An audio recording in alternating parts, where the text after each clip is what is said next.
Today, let's meet the legendary mother. દરેક બાળકનું જે સૌથી પહેલું લીડર હોય એ એની મધર હોય છે અને leader always go with the vision. આપણે આજે વિઝનરી મધરની વાત કરી રહ્યા છીએ, તો બાળક માટેનું વિઝન એટલે શું? આજે કોમ્પિટિશનનો જમાનો છે. Everywhere there is a competition. અને જો તમે તમારા બાળકને એક લિજન્ડરી પર્સન બનાવવા માંગો છો, જો તમે તમારા બાળકને એક સક્સેસફુલ પર્સન બનાવવા માંગો છો અને એની સાથે તમે એવું ઈચ્છો છો કે એનામાં સંસ્કાર અને કલ્ચર ડેવલપ થાય, તો આ એપિસોડ તમારા માટે છે.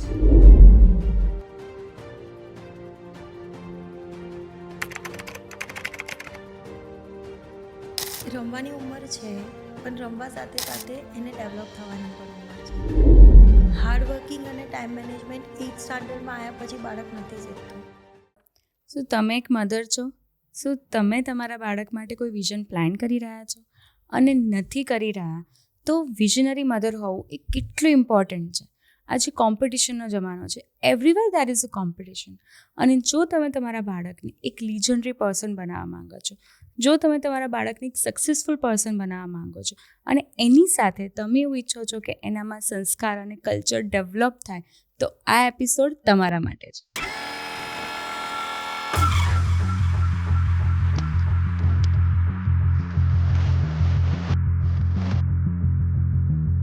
Today, let's meet the legendary mother. Hello friends, welcome to our podcast Chalk and Chat, where real stories meet the real persons. હું છું તમારી કન્ફ્યુઝિંગ લાઈફ જર્નીની પાર્ટનર, તમારા ઓલ ક્વેશ્ચન્સના સોલ્યુશન સાથે તમારી હોસ્ટ અને દોસ્ત પલક દેસાઈ. તમે ઘણા બધા લેજન્ડરી લોકોને ઓળખતા હશો અને દરેક લેજન્ડરી લોકોના લાઈફ સ્ટોરીઝ જોશો તો એમાં એક વાત કોમન છે. એમના સપના બિલ્ડ કરવામાં એમની માતાઓનો ફાળો. આજના ગેસ્ટની ઇન્ટ્રોડક્શનની જરૂર નથી, કેમ કે આજના ગેસ્ટ પોતે એક લિજન્ડરી મધર છે. વેલકમ ટુ શ્વેતાબેન Khandwala. She is a legendary mother, silver rock યુનિવર્સિટીના વાઇસ પ્રેસિડેન્ટ અને ઘણા બધા સોશિયલ સર્વિસીસમાં પોતે પોતાની સેવા આપી રહ્યા છે. She is a strong social activist. તેમના બિઝી શેડ્યુલ સાથે she is a legendary mother of her super intelligent son Mithilesh. તમે ભાગવદ ગીતાનો આ શ્લોક તો સાંભળ્યો જ હશે, કર્મ કરો, ફળની ઈચ્છા ના કરો. સેમ એઝ આ જ ફિલોસોફી સાથે એમણે એમના ચાઇલ્ડનું ફ્યુચર બિલ્ડ કર્યું છે. સેમ ડિસિપ્લિન, સંસ્કાર અને વિઝનથી. તમે એમને ઘણા બધા એંગલથી ઓળખતા હશો, as a professor, as a leader. But ચલો, આજે હું તમને એઝ અ મધરના એંગલથી એમને મળાવું. So ma'am, welcome to chalk and chat. Legendary મધરનું સ્વાગત છે. Thank you so much Palak. Thank you so much Palak for calling me. અને બહુ બ્યુટિફુલ ટૉપિક આપ્યો છે, વિઝનરી મધર. આજે આપણી જે વાત થશે, કારણ કે you are also a mother, એટલે I also learn something from you also. અને thank you so much for giving this opportunity. Ma'am, you are the truly inspiration for me. And જેટલું બી હું તમને ઓળખું છું એટલું વધારે તમે મને ઇન્સ્પાયર કરો છો, as a mother, as a social worker or as a you can say vice president of Silver Rock University. આટલું બધું તમારું બિઝી શેડ્યુલ છે, એ છતાં પણ તમે તમારા બાળકની લાઈફ એ રીતના પ્લાન કરી છે, એ રીતના શેડ્યુલ પ્લાન કર્યું છે. સો એક વિઝન તમે લઈને ચાલ્યા છો તમારા બાળક માટે. અને આ બહુ જ ઇમ્પોર્ટન્ટ વસ્તુ છે કે આજે ઘણા બધા લોકો એ રીતના કમ્પ્લેન કરતા હોય છે કે બિકોઝ ઓફ મારું કરિયર, બિકોઝ ઓફ હું વધારે પડતું મારા કરિયરમાં બિઝી છું, તો મારા બાળક પ્રત્યે ટાઈમ નથી આપી શકતી. પણ સ્ટીલ તમે એક તમારા બાળક પ્રત્યે એટલું શેડ્યુલ સરસ પ્લાન કર્યું અને એના પ્રત્યે એક વિઝન મૂક્યું છે. અને આજની ડેટમાં વિઝન ખૂબ જ જરૂર છે. પહેલાં એવું હતું કે લાઈક આપણું એક લિમિટેશન હતી કે ક્યાંક જોબ કરવી છે, કે ક્યાંક નાનો મોટો બિઝનેસ કરવો છે. પણ આજની તારીખમાં કોમ્પિટિશન ખૂબ જ વધારે છે. સૌથી પહેલાં તો પલક હું તમને કહીશ કે દરેક બાળકનું જે સૌથી પહેલું લીડર હોય એ એની મધર હોય છે. અને leader always go with the vision. એટલે મધર જો વિઝન ના દેખે, if mother lacks the vision, તો હું સાચે એવું જણાવીશ કે બાળકનું જે ગ્રોઅપ થશે એ વિધાઉટ ડાયરેક્શન થશે. એટલે વિઝન એટલે શું? સૌથી પહેલાં તો હું આપણે આજે વિઝનરી મધરની વાત કરી રહ્યા છીએ, તો બાળક માટેનું વિઝન એટલે શું? એના માટે હું તમને જણાવીશ કે આજથી 20 અથવા તો 25 વર્ષ પછી where I just wanted to see my son, કે આપણે આપણા બાળકને ક્યાં જોવા માંગીએ છીએ. So definitely we just want કે આપણું બાળક સક્સેસફુલ પર્સન બને, આપણું બાળક હેલ્ધીએસ્ટ પર્સન બને, એ સોશિયલી રિસ્પોન્સિબલ એટલે રિસ્પોન્સિબલ સિટીઝન બને, અને એ ગ્રાઉન્ડેડ રહે, અને સ્પિરિચ્યુઅલી એ અપ હોય, એની સાથે સાથે as a good human being બને. એટલે મેં તમને કદાચ 5 પોઈન્ટ કીધા. એ 5 પોઈન્ટને કવર કરીએ એટલે એક વ્યક્તિ એવો બને કે જે આપણે ઈચ્છીએ છીએ, જે સમાજ ઘડવાનું પણ કામ કરી શકે. યસ, એ જે વ્યક્તિ બને છે, જે સમાજ ઘડવાનું કામ કરે છે, સક્સેસફુલ પર્સન બને છે આજે, એમાં આપણે આ 5 ગુણો તો જોઈએ જ છીએ. ડેફિનેટલી. અને આજના ડેટમાં જ્યારે લોકો સ્પિરિચ્યુઅલથી દૂર જઈ રહ્યા છે, ખાસ કરીને ટીનેજર્સ, એવા ટાઈમમાં તમારું બાળક ભગવદ્ ગીતા પ્રત્યે અટ્રેક્ટ થયું છે, તો એક સ્પિરિચ્યુઅલ કનેક્શન તમે કેવી રીતના બિલ્ડ કર્યું એના? આ પણ છે ને પલક વિઝન સાથે જોડાયેલું છે. કદાચ હું મારી વાતને થોડીક વિઝન આપણે કેમ જોવું જોઈએ એને હું થોડુંક આગળ લઈ જવા માંગુ છું, અને પછી હું તમને કનેક્ટેડ આ ક્વેશ્ચનનો આન્સર આપીશ. Yes, okay.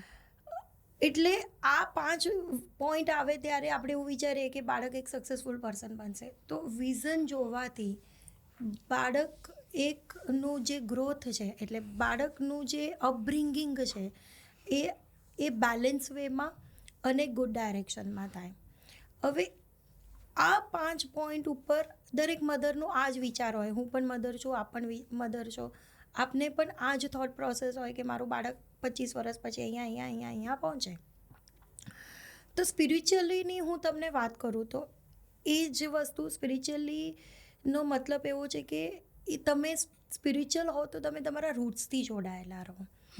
સ્પિરિચ્યુઅલનો મતલબ અહીંયા હું તમને એવું જણાવવા માગું છું કે spiritual it not like that કે ભાઈ રોજે આપણે મંદિરે જઈએ ને રોજે આપણે દર્શન કરીએ. સ્પિરિચ્યુઅલ મીન્સ વોટ, કે તમે તમારા બાળકને 3 પોઈન્ટ શીખવાડો એની અંદર. નંબર 1 એ કે મેડિટેશન, નંબર 2 શ્લોકાસ, જે ભગવદ્ ગીતાની મેં તમને વાત કરી એ પણ હું તમને જોડે એનું બી હું તમને બ્રીફ આપીશ, અને નંબર 3 જે મોસ્ટ ઇમ્પોર્ટન્ટ થિંગ છે કે બાળક ગ્રાઉન્ડેડ રહે. એટલે બાળક ગ્રાઉન્ડેડ ક્યારે રહે? જ્યારે ગ્રેટિટ્યૂડ શીખે.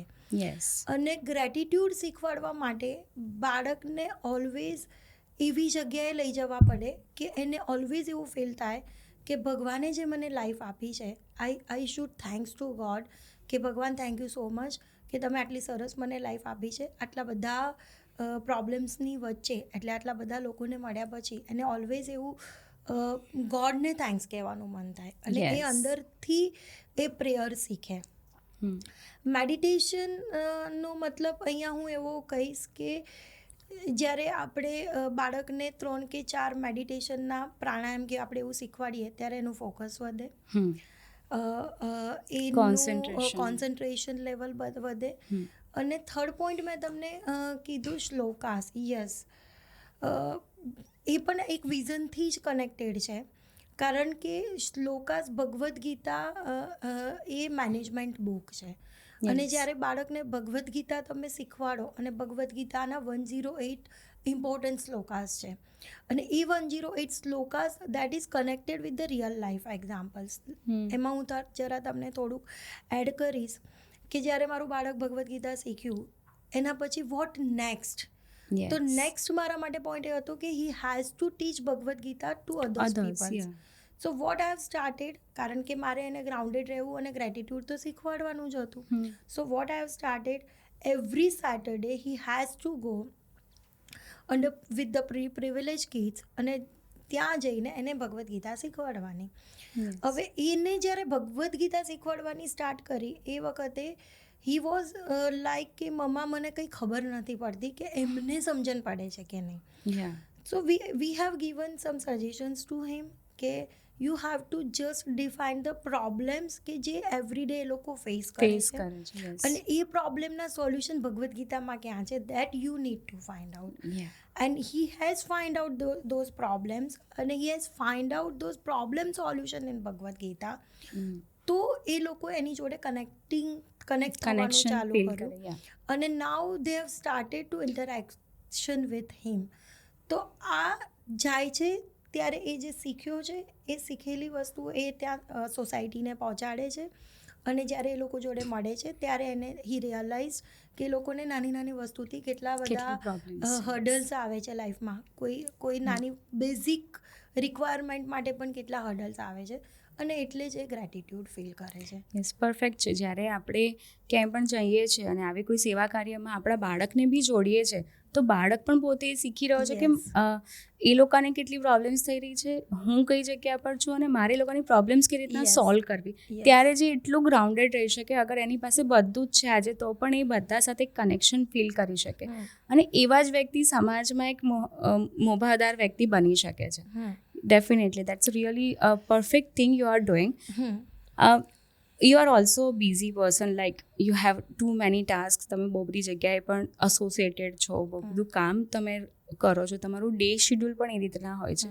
તો એની સાથે સાથે તમે તમારા બાળકનું ડે શેડ્યુલ કેવી રીતના પ્લાન કરો છો અને પ્લસ કે અગર તમે તમારા બાળકનું વિઝન જોયું છે તો તમે ક્યારથી મારે એ વિઝન પ્લાન કરવું? અગેન દરેક વસ્તુ વિઝનથી કનેક્ટેડ છે કારણ કે when you made a vision so you have to make a action plan also. Yeah. અને એક્શન પ્લાન્સ એટલે એ યરમાં જાય, પછી મંથમાં જાય અને પછી ડેઝમાં જાય. યસ. હવે એમાં હું થોડુંક એમાં એડ કરીશ કે બાળકને વિઝન એક એવું ના હોય કે ખાલી એકેડેમિકલી સ્ટ્રોંગ બને. યા. એવું હોવું જોઈએ કે એનું 360 ડિગ્રી ડેવલપમેન્ટ થાય અને 360 ડિગ્રી ડેવલપમેન્ટ માટે તમારો ડે પણ એવો પ્લાન થવો જોઈએ કે જેમાં મેં તમને જે 5 પોઈન્ટ ઇનિશિયલી તમને કીધા એ 5 પોઈન્ટનું કવર થવું જોઈએ. તો સૌથી પહેલી વસ્તુ એવી છે કે લાઈક ફિટનેસ. તો ફિટનેસ માટે દરેક બાળકને એટ અ ટાઈમ એક સ્પોર્ટ્સમાં જવું કમ્પલસરી જરૂરી હોય. એટલે એના ડે સ્કેડ્યુલમાં એક સ્પોર્ટ્સ હોવું જ જોઈએ. બીજો પોઈન્ટ કે એકેડેમિક્સ તો છે, સ્કૂલે જશે, ક્લાસમાં જશે, એકેડેમિક્સ તો એ કરશે જ, પણ જોડે જોડે એક્સ્ટ્રા કરિક્યુલર એક્ટિવિટીઝ. એટલે વિઝનનો મતલબ એવો નથી કે તમે તમારા બાળકને તમે જે ઈચ્છો છો એ પ્રમાણે એને મોલ્ડ કરો. વિઝનનો મતલબ એવો છે કે તમને આ વસ્તુ જોઈએ છે, આ 5 પોઈન્ટ પર તમને તમારા બાળકને જોઈએ છે, તો તમે એનું ધીરે ધીરે એની સ્ટ્રેન્થ અને વીકનેસને ઓબ્ઝર્વ કરતા જાઓ. સ્ટ્રેન્થને વધારે સ્ટ્રેન્થન બનાવવાનો ટ્રાય કરો અને વીકનેસને સ્ટ્રેન્થ તરફ લઈ જવાનો ટ્રાય કરો. જ્યારે બાળક 3, 4, 5 વર્ષનું થાય ત્યારે તમને થોડું આઈડિયા આવે કે દરેક બાળકમાં ગોડ ગિફ્ટ હોય. અને ત્યારે તમને આઈડિયા આવે કે તમારા બાળકમાં સ્ટ્રેન્થ છે. તો હું પર્ટિક્યુલરલી મારા બાળકની વાત કરું, જ્યારે 4 કે 5 વર્ષનો હતો દેન આઈ ગોટ ટુ નો કે મારા બાળકમાં એક સ્પીકિંગ સ્કિલ બહુ સારી છે. He can speak very well. એ ડિરેક્શનમાં હું એને આગળ લઈ ગઈ. એને એ ડિરેક્શનમાં લઈ જવા માટે જ્યાં ડિબેટ કોમ્પિટિશન હોય ત્યાં મેં પાર્ટિસિપેટ કરાવડાવ્યું. સ્કૂલની દરેક ઇવેન્ટની અંદર એને પાર્ટિસિપેટ કરાવડાવવાનો ટીચર્સે મોકો આપ્યો. અને સાથે એને તો આ માટે જ્યારે ડિબેટ કોમ્પિટિશન કે આની વાત કરીએ તો you required content. A content ક્યાંથી મળે? તો તમારા ડે સ્કેડ્યુલની અંદર તમારે every day half an આવર or 1 hour એક રીડિંગનું સ્કેડ્યુલ રાખવું જોઈએ કે ગ્લોબલી રીડ કરે. મેં તમને આગળ બી કીધું કે દરેક બાળકને એવું બી બનાવવું જોઈએ કે ગ્લોબલી કોમ્પિટન્ટ બને, જે તમે પણ કોમ્પિટિશનની વર્ડની વાત કરી. તો એ ગ્લોબલી કોમ્પિટન્ટ બનાવવા માટે એને ગ્લોબલી રીડર બનવાની જરૂર છે. અને every day 1 hour or half an hour he has to read. જેવી રીતે આપણે 3 ટાઈમ જમીએ છીએ, એક ટાઈમ બ્રેકફાસ્ટ કરીએ છીએ, તો એ રીતે એવી રીતે આનું સ્કેડ્યુલ પણ એ રીતે તો એને સ્પોર્ટ્સમાં જવું બહુ ગમે છે. એનો સ્પોર્ટ્સનો ટાઈમિંગ હોય છે 8:30 to 10. તો એ સ્પોર્ટ્સમાં એને ત્યારે જ જવા મળે જ્યારે એ 1 hourનું રીડિંગ કરે. So this is compulsory for him એટલે એક મેં સ્પોર્ટ્સની વાત સો લાઈક એને જે વસ્તુ ગમે છે, અગર તારે સ્પોર્ટ્સમાં જવું છે તો યુ હેવ ટુ રીડ. યા અને રીડિંગની વાત કરી. ત્રીજો પોઈન્ટ હું તમને કહું કે મેં તમને વાત કરી કે એવરી સેટરડે એ અંડર પ્રિવિલેજ કિડ્સને ભગવદ્ ગીતા ભણાવવા જાય છે, એ મેં તમને વાત કરી. આ રીતે હું એનું સ્કેડ્યુલ બનાવું છું, કારણ કે 4 વાગ્યા સુધી એની સ્કૂલ હોય છે. પણ એ સ્કેડ્યુલના સાથે સાથે મેં પહેલેથી એ પણ કર્યું છે કે એને કેટલા વર્ષે શું રીડ કરવું જોઈએ. I have made a list of books કે જ્યારે 5 વર્ષનું બાળક થાય ત્યારે એને આ બુક રીડ કરવી જોઈએ, 6 વર્ષનું બાળક થાય તો એને આ બુક રીડ કરવી જોઈએ. તો જેમ કે દેર આર મલ્ટિપલ સિરીઝ, ફેમસ 5 છે, હાર્ડી બોયઝ છે, હેરી પોટર છે, પછી બુક્સમાં મટિલ્ડા છે. પહેલાં હું એને એવું સ્ટાર્ટ કરાવતી હતી, કારણ કે એને બુક રીડિંગની હેબિટ છોકરાઓને જલ્દી ના પડે, એટલે પહેલાં હું આ બધાની સિરીઝ પણ છે, આ મૂવી પણ છે, જેમ કે ચાર્લ્સ એન્ડ ચોકલેટ ફેક્ટરી છે, ફેમસ 5 છે. સો ધેર આર મલ્ટિપલ બુક્સ કે એ જ્યારે 4th સ્ટાન્ડર્ડમાં આવ્યો ત્યાં સુધીમાં તો એને આ બધી બુક્સ રીડ કરી દીધી હતી. એટલે એ પણ ખબર હોવી જોઈએ કે કયા એજ ઉપર શું રીડ કરવું જરૂરી છે. જેમ કે now is in 10th standard, so I have started કે every day you have to read New York Times, 1 or 2 articles, Times magazine, nature magazine, આ બધા મેગેઝિન એને કમ્પલસરી રીડ, અને આઈ હેવ સબસ્ક્રાઇબ્ડ ઓલ્સો. એટલે જ્યારે એની એજ આવે, જે એજ ઉપર જે રીડિંગ કરવાનું હોય એ રીડિંગ બી કરવું કમ્પલસરી છે. સો હું આ રીતે એનું ડેનું સ્કેડ્યુલ બનાવું છું. એક વીકલી સ્કેડ્યુલ એનું હોય છે કે આ વીકની અંદર એને 4 વાગે શું, 5 વાગે શું, 6 વાગે શું. So I made the schedule because you have already mention કે આઈ એમ વર્કિંગ. તો વર્કિંગ મધર માટે જો તમે સ્કેડ્યુલ બનાવો, એને ફોલો કરાવો, તો it is possible, everything is possible for our kids.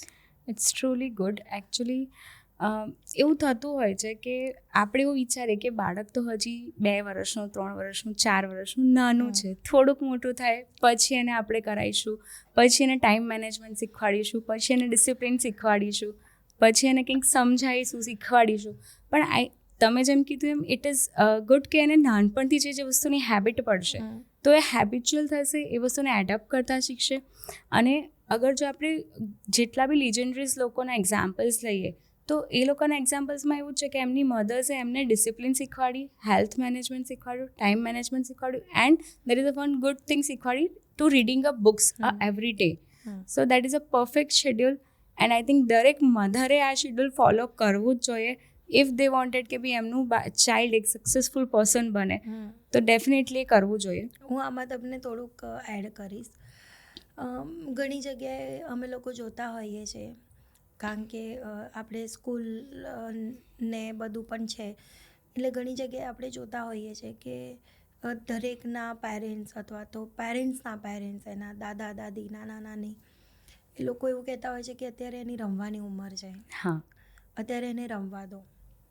હું એમાં એડ કરીશ, આ મારું લોજિક્સ છે, મારું ઓબ્ઝર્વેશન, એટલે મારી થોટ પ્રોસેસ છે કે રમવાની ઉંમર છે, પણ રમવા સાથે સાથે એને ડેવલપ થવાની પણ ઉંમર છે. હાર્ડવર્કિંગ અને ટાઈમ મેનેજમેન્ટ 8th સ્ટાન્ડર્ડમાં આવ્યા પછી બાળક નથી શીખતું. એને જ્યારે પણ તમે સ્કૂલમાં મૂકો છો ત્યારથી તમારે you have to start this things. Time management કેવી રીતે કરવું, હાર્ડવર્ક કરવું જ પડશે, કારણ કે એને જે હેબિટ તમે પાડશો એના અપબ્રિંગિંગના ટાઈમમાં, એ હેબિટ એની લાઈફ ટાઈમ રહેશે. અને એક મધર જ છે, તમે જેટલા બી સક્સેસફુલ પર્સન્સની અત્યારે તમે વાત કરો છો, તો એ સક્સેસફુલ ઇન્દ્રા નૂઈનું તમે કદાચ એક્ઝામ્પલ હું તમને આપીશ. ઇન્દ્રા નૂઈના જ થી હું શીખી હતી કે એમનું એક સ્પીચ હતી અને એમાં એમને શી કોટ બ્યુટિફુલી કે મારા મધરે એક નક્કી કર્યું હતું કે જમવાનું ત્યારે જ મળશે જ્યારે તમે રીડિંગ કરશો. You have to read something, અને ત્યારે જ જમવાનું મળશે. અને એ પોઈન્ટને મેં પકડીને મેં મારા સનના લાઈફમાં ઇમ્પ્લિમેન્ટ કર્યો. એટલે મધર જ એ બાળકનું કરતા હરતા છે. મધર સ્ટ્રોંગ હશે, મધર વિઝનરી હશે, મધર હાર્ડવર્કિંગ હશે, બીજો પોઈન્ટ હું તમને જોડે એવું પણ કહીશ કે they are observing us, they are observing their parents. True. ક્યાંક તમે એવું કહો કે આ નથી કરવાનું અને same thing if you are doing, તો એમના બેક ઓફ માઇન્ડમાં એક નેગેટિવિટી આવશે. યા. સો સૌથી પહેલાં તમારે હાર્ડવર્ક કરતાં શીખવું પડે, સૌથી પહેલાં તમારે ટાઈમ મેનેજમેન્ટ શીખવું પડે, સૌથી પહેલાં you have to start this habits in your self, અને પછી તમે એને આ બધા પોઈન્ટ્સ ઉપર ઇમ્પ્લિમેન્ટ કરાવવાનું કહી શકીએ. એટલે આ જ પોઈન્ટ ઉપર જેટલા બી સક્સેસફુલ માણસો છે એ સક્સેસફુલ માણસોની પાછળ એમના મધરનો સૌથી મોટો હાથ હોય છે, એવું મારું માનવું છે. એટલે એવું ક્યારેય નહીં વિચારવું જોઈએ. હું બધાને આ માધ્યમથી એવું કહેવા માગું છું કે બાળક 3 વર્ષ, 4 વર્ષ, 5 વર્ષ, તમને એટલીસ્ટ 5 યર્સ પછી તો આ બંને પોઈન્ટ એમને શીખવાડવા જ જોઈએ. આ બંને હેબિટ એમનામાં ઇન્કલ્કેટ કરવી જોઈએ. આ થશે તો જ બાળકનું જે તમે વિઝન જોયું હશે એ વિઝનને તમે પાર પાડી શકશો. Definitely true. એન્ડ તમે જેમ કીધું એમ કે આપણે જે કરીએ છીએ એ જ બાળક શીખે છે. એન્ડ જેમ કે અત્યારે તો સ્માર્ટફોનનો જમાનો છે and we are into the tech revolution. So સ્માર્ટફોનની નીડ તો બધાને છે, વી નો દેટ. બટ એક હવે એડિક્શન બની ગયું છે. ડ્યુરિંગ કોવિડ ટાઈમ આપણે બધાએ જ જોયું કે આપણે તો એટલા એડિક્ટેડ હતા, જોડે જોડે મોટાભાગના ચાઇલ્ડ એ સ્માર્ટફોનથી એડિક્ટેડ થઈ ગયા હતા, મોબાઈલ છૂટતો નથી. એન્ડ એ એડિક્શન એટલું બધું વધી ગયું છે કે એના માટે રિહેબ સેન્ટર્સ ઊભા કરવા પડ્યા છે. બટ મેં જે તમે મને જે વાત કરી તે પ્રમાણે ડ્યુરિંગ કોવિડ ટાઈમ તમે તમારા બાળકને રેધર દેન સ્માર્ટફોનથી એડિક્શન કરવાની જગ્યાએ એક બહુ સરસ એની સાથે એક એક્ઝામ્સની પ્રિપરેશન કરાવી હતી. I think you should tell to everyone કે ભાઈ એ શું હતું. આપણા ઇન્ડિયન જેટલી બી મધર્સ હોય છે ને એ મધર્સ જુગાડું હોય છે. ટ્રુ. અને જુગાડું આપણને કોઈ સિલેબસમાં શીખવાડવામાં નથી આવતું. આપણને આપણા બાળક જોડે ડીલ કરતાં આપણને આવડતું જ હોય છે. કોવિડના ટાઈમની વાત કરું તો કોવિડના ટાઈમમાં આફતને અવસરમાં કેવી રીતે બદલવું એ મધર્સને વધારે સારી રીતે આવડે, કારણ કે મધર્સ જુગાડું હોય છે. એ જે મારો સન જ્યારે 2nd કે 3rd સ્ટાન્ડર્ડમાં હતો એ ટાઈમે મારું એક વિઝન હતું કે મારું બાળક જ્યાં બી ભણશે ત્યાં વર્લ્ડના બેસ્ટ સ્કૂલમાં અથવા બેસ્ટ યુનિવર્સિટીમાં ભણશે. I have started to research. I have shortlisted 5 schools throughout the world. 2 schools from America and 3 schools from UK. Eton છે, વેસ્ટમિનિસ્ટર છે, હેરો છે. જ્યારે હું રિસર્ચ કરતી હતી દેન આઈ ગોટ ટુ નો કે Eden college is one of the best school in the world. Okay. અને એ research કરતાં કરતાં આઈ ગોટ ટુ નો કે યુકેના અત્યારેના લાસ્ટના 50 પ્રાઇમ મિનિસ્ટરમાંથી 26 આર ફ્રોમ ધ ઇટોનિયન. અને 8,000 10,000 ફોર્મ આવે અને 80 સ્ટુડન્ટ્સને they are giving the admissions. Okay, so tough competition. This is very tough competition. તો મને એ વખતે એવું લાગ્યું કે my son is very good in maths. Okay. Even he is reading books right now. He reads a book. તો મને ક્યાંક ને ક્યાંક એવું લાગ્યું કે I have to take this opportunity. Yeah. અને that we have planned together, me and my husband sits together and we have planned કે જ્યારે 4th સ્ટાન્ડર્ડનું, કારણ કે હું તમને જરા એનું એક્ઝામની જર્ની કહું કે if you wanted to take admission in 9th standard you have to start from the 1st standard. યુકેમાં એક એવી સિસ્ટમ છે કે after 5th they are taking the exam called ISEB. Okay. Independent School Examination Board something આવું નામ છે એનું. એ exam આપ્યા પછી એ લોકો 6th સ્ટાન્ડર્ડમાં એનું મેરિટ પડે અને પછી 6th સ્ટાન્ડર્ડમાં એ લોકોએ બધા સ્ટુડન્ટ્સને ત્યાંને એ મેરિટ પ્રમાણે એ લોકો સ્કૂલ ચૂઝ કરી શકે. હવે ઈટન સ્કૂલમાં એવું છે કે you have to give first ISEB exam 13+ ISEB exam. ISEB 13+ એવું કહેતા હોય છે એ લોકો. ઓકે. સો તમારે ISEB એક્ઝામ એ વખતે આપવાની. ISEB એક્ઝામ આપ્યા પછી if you are matlab pass or if you got some marks in ISAB, then they will select you for the next round. એવા 5 સ્ટેજીસ હોય એના. અને એ 5 સ્ટેજીસમાંથી if you can go through all the stages, એ બહુ beautiful journey પણ હોય છે. Students can learn many things, એ પણ હું તમને કહીશ હમણાં. અને પછી લાસ્ટ સ્ટેજમાં they can offer the admission, અને ફ્રોમ 9th સ્ટાન્ડર્ડ તમે ત્યાં જઈને તમે ત્યાં ભણી શકો છો. હવે 4th સ્ટાન્ડર્ડમાં જ એ હતો અને માર્ચ મહિનામાં કોવિડ આવ્યો. અમારા લોકોનું પ્લાન હતું કે અમે લોકો યુકે જઈશું, યુકે જઈને એને આ બધું સ્કૂલ પણ બતાવીશું અને ત્યાં કોઈ ક્લાસ હોય એ કરાવીશું, કારણ કે this is all together new for me. પણ ત્યાંથી બુક્સ કુરિયર પણ આવે એવું પોસિબલ નહોતું. So I have to use the digital જે એરા, એનો અમે લોકોએ મેક્સિમમ યુઝ કર્યો. Okay. So first તો આઈ હેવ ટુ રિસર્ચ કે વોટ ઇઝ ISAB. એટલે ISABથી ખબર પડી કે એના 4 અલગ અલગ મોડ્યુલ હોય છે. એના 4 વર્ટિકલ છે. One is maths, one is VR, one is non VR એટલે non verbal reasoning, verbal reasoning and English. એ 4 અલગ અલગ વર્ટિકલ્સમાં he has to perform. Okay. Maths તો એ કરી શકતો હતો, પણ નોન વર્બલ રિઝનિંગનું જે ટોપિક્સ હતા એ ટોપિક્સ હું એન્જિનિયરિંગના ફર્સ્ટ યરમાં ભણી છું. જે એન્જિનિયરિંગ ગ્રાફિક્સમાં આપણે And they have to study from 4th. Yes, Okay. They have to just visualize, not the Study, okay. Just visualize કે 3D હોય તો એને કેવી રીતે એનું top view. But still it is tough for a 4th standard student. Yes. So what I did first, I have searched one tutor for him. Okay. અને ટ્યુટરે મને 1 કલાકના 150 પાઉન્ડ કીધા, એટલે 15,000 રૂપિયા.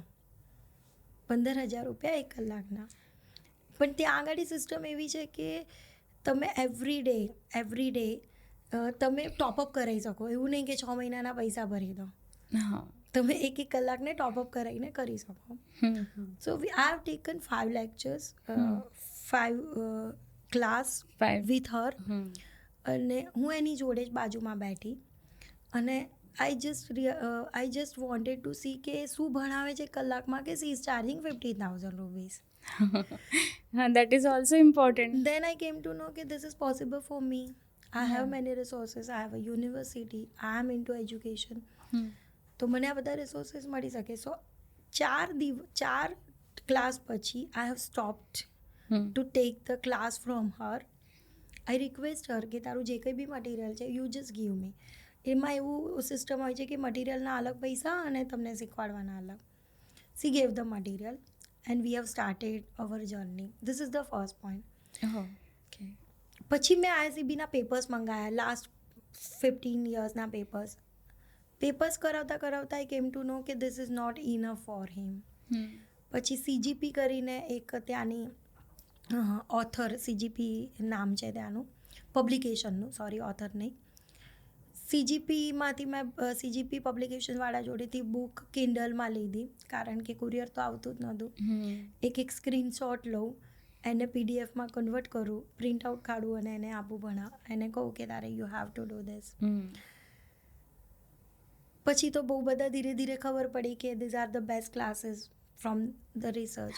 અને દિવસમાં એ 7 hours કે 8 hours એ ફક્ત ને ફક્ત ISABની પ્રિપરેશન કરતો હતો. ગ્રેટ.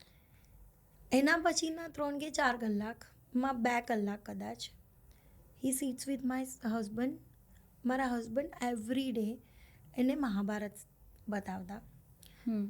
મહાભારતમાં એ પોઝ કરીને બતાવતા. આમાં ખબર પડી, મતલબ he is giving the lesson, not just like કે ભાઈ તું આ જોઈ લે અને પતી ગયું. In each and every episode he is giving the lesson. આ રીતે એને બહુ જ મજા આવી ગઈ મહાભારત જોવાની. પછી તો એને હી સ્ટાર્ટેડ ટુ રિસર્ચ બાયોન કે કેદારનાથની સ્ટોરી ને કૃષ્ણ ભગવાન વિશે ને બહુ બધા વસ્તુ વિશે હી સ્ટાર્ટેડ ટુ રિસર્ચ. હવે કોવિડના ટાઈમે બધું જ બંધ હતું, એટલે મને એના જ principal, he was in Anand Niketan at that time, એના જ પ્રિન્સિપલે મને કીધું કે they R devotee at Hare Ram Hare Krishna Mandir ISKCON temple and they have started to class for મતલબ they are teaching to everyone. અને વીકમાં એ કંઈક 1 કે 2 ક્લાસ લેતા હતા. હવે ઇઝ ઓનલી યંગ કિડ, બીજા બધા તો 50+ હતા.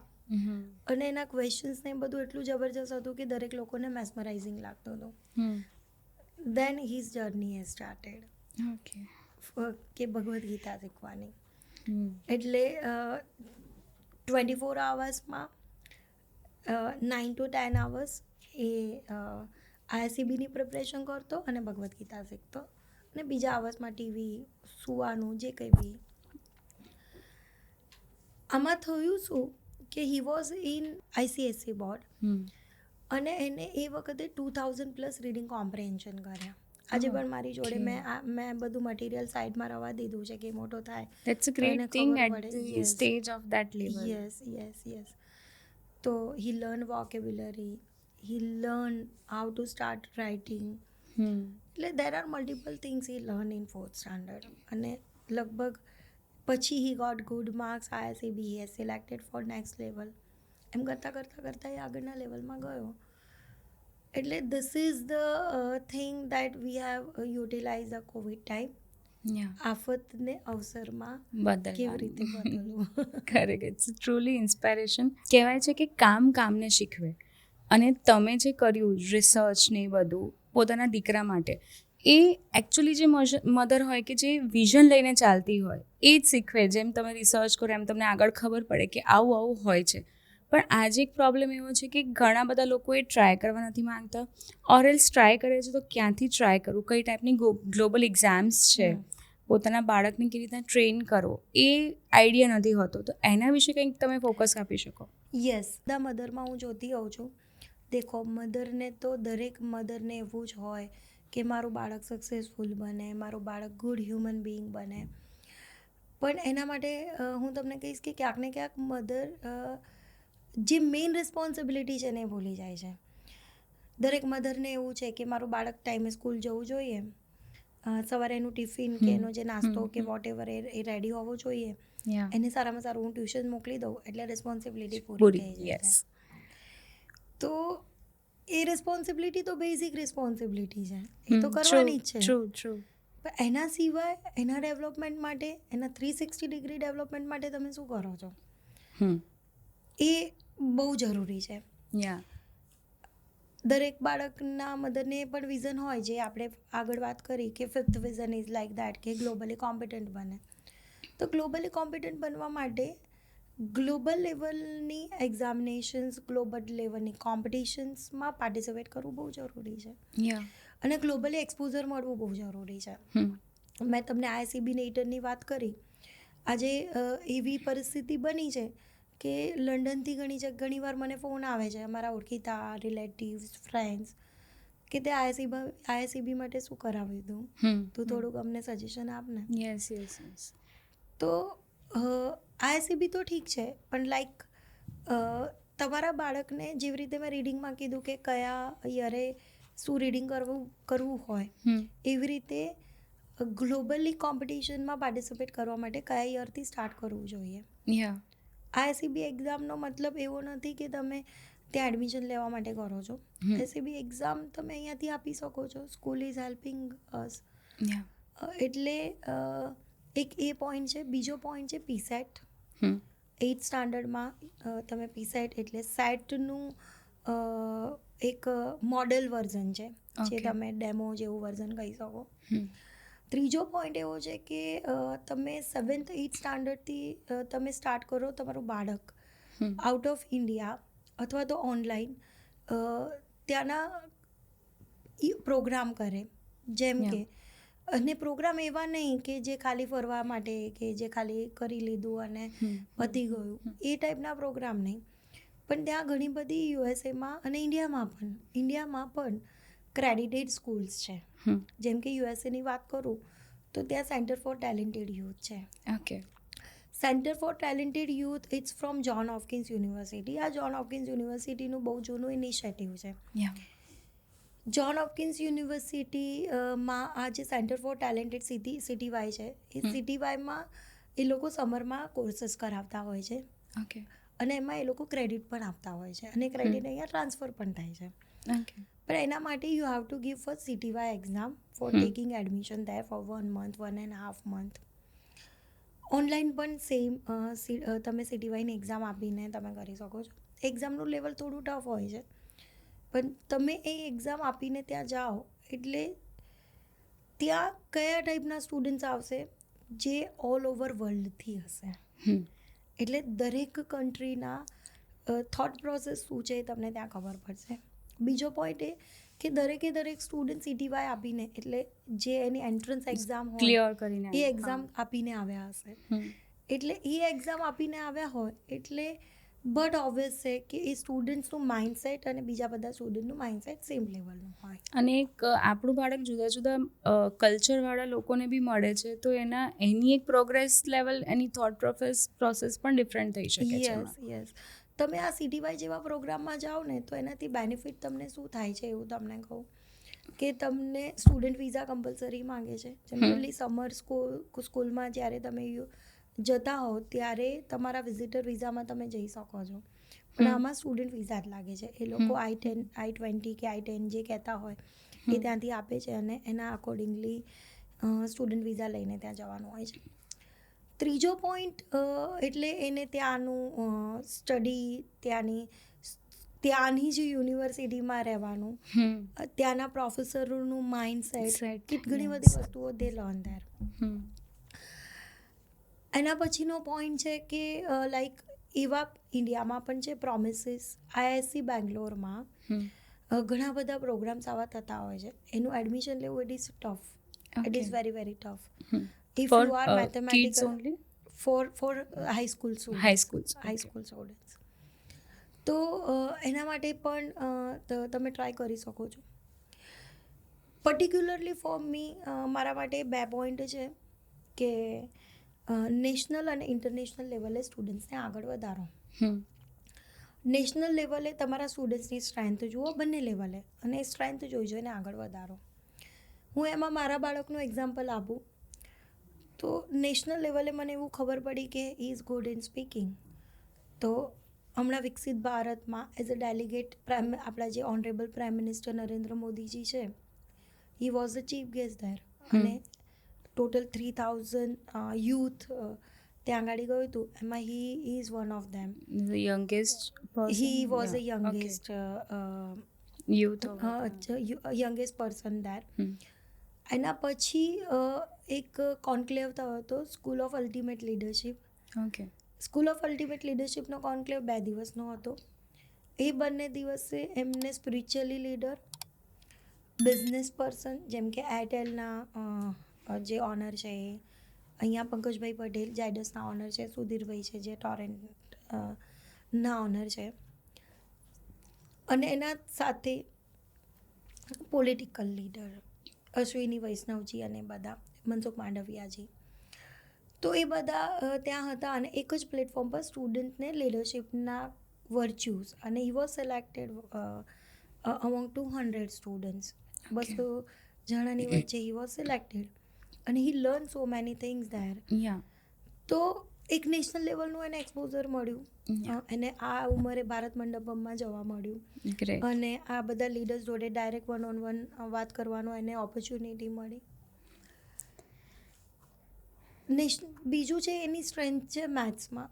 તો મેથેમેટિક્સમાં I always try to upgrade him કે AICTEની રામાનુજન એક્ઝામ હોય છે એ એક્ઝામ હું એને અપાવડાવું, ઓલિમ્પિયાડ્સ આપણે અપાવડાવીએ.